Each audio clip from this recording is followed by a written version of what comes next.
the Clinton Avenue Reformed Church is proud to present Moses, Stories for the Young.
Hello, my friends. Welcome back to our continuing Stories for the Young, where we talk about Moses, the great lawgiver. God gave him the 10 Commandments to bring to his people, the Israelites. Now, do you remember what happened last week in our story? I bet you do. But just in case you don't, I'll remind you. Remember, God sent 10 plagues onto Egypt until Pharaoh said, "Get the slaves out of here." Remember? Gotta put on my Pharaoh hat. And my Pharaoh scepter. And after the firstborn of all the Egyptians died, Pharaoh finally had enough, and he said, Go, Moses, Aaron, take those slaves out of here. And so the slaves left. And Moses was leading them through the wilderness. Now, Moses did not particularly know where he was going. So God took care of that too. At night, God led them by a pillar of fire. During the day, God led them with a cloud. And they arrived at the Red Sea. Now, remember what happened at the Red Sea? By then, Pharaoh realized he had given up his whole labor force. And I guess he forgot all those plagues God gave him. Don't know how you can forget those. But by then, Pharaoh was stubborn and angry. And he said, I'm going to get those slaves. I'm going to bring them back. Pharaoh sent his whole army, all his horses and chariots, to go pursue the Israelites. And the Israelites could see the dust in the distance from all those horses coming up on the desert. Horses do make a lot of dust, especially in sand. So they looked at the Red Sea and they said, ooh, that's kind of too deep for us to walk through, and we don't have a boat. And they looked that way and they said, there's an army coming after us. Moses, what do we do?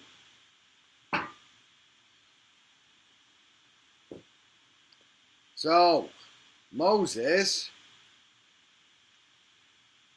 he said to God, God, I've done everything you asked me.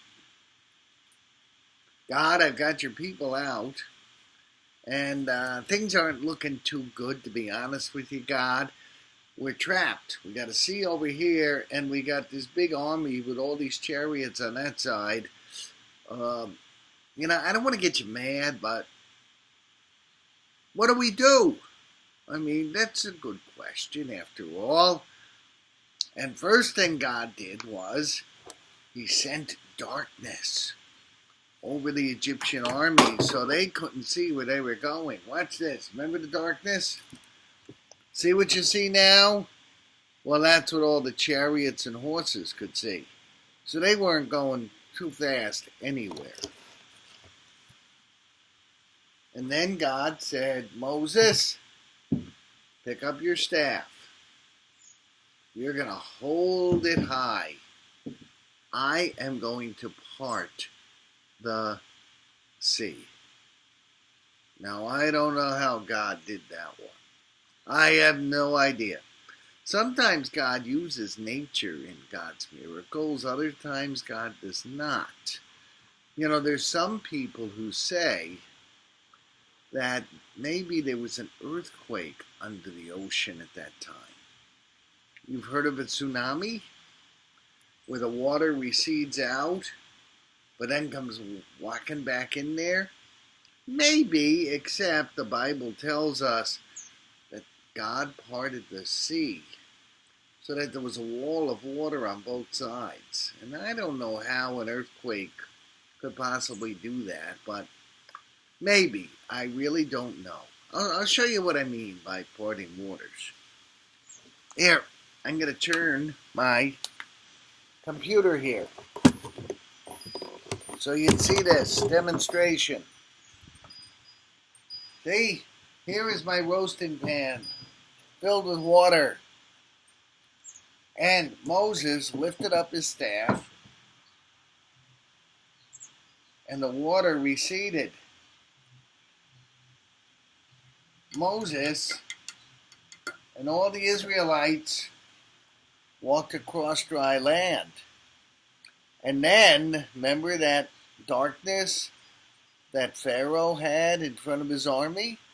Well, that lifted. And so all of Pharaoh's army ran into the Red Sea. And suddenly the water came back. And the whole bad guy army was drowned. Wow. Now again, I don't know how God did that miracle. I have absolutely no idea. But God created the whole universe. So God's pretty tricky when God wants to be. And God always gets his way. He got the slaves across the Red Sea, out of Egypt. And the Egyptian pursuers were all killed in the process. So, God, mission accomplished. Next week we'll talk about what the Israelites, the former slaves, did in the desert. But just as a way to help you remember the story of the Red Sea, I asked my daughters to sing a song about that. Now this song comes from, I knew it, 25 years ago? 25 years ago, every summer for a week, I would volunteer to go to the Reformed Church camp in New York State. It's called Fowler. It's up in the Adirondacks. And every year, all the camp, counselors, volunteers, kids would all sing a song called Pharaoh, Pharaoh. And it talks about the people of Israel coming out of Egypt. It talks about the parting of the Red Sea and how the Red Sea came back to drown all of Pharaoh's army. So in just a minute, you're going to hear my daughters sing Pharaoh, Pharaoh. They grew up with that song. I'm going to ask you a favor, though, first.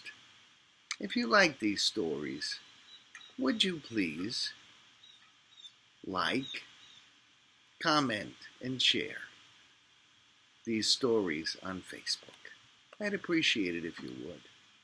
Okay, can you do me that favor? Thank you. You have a blessed day and a wonderful week. Stay on to hear the song, Pharaoh, Pharaoh. I'll see you next week.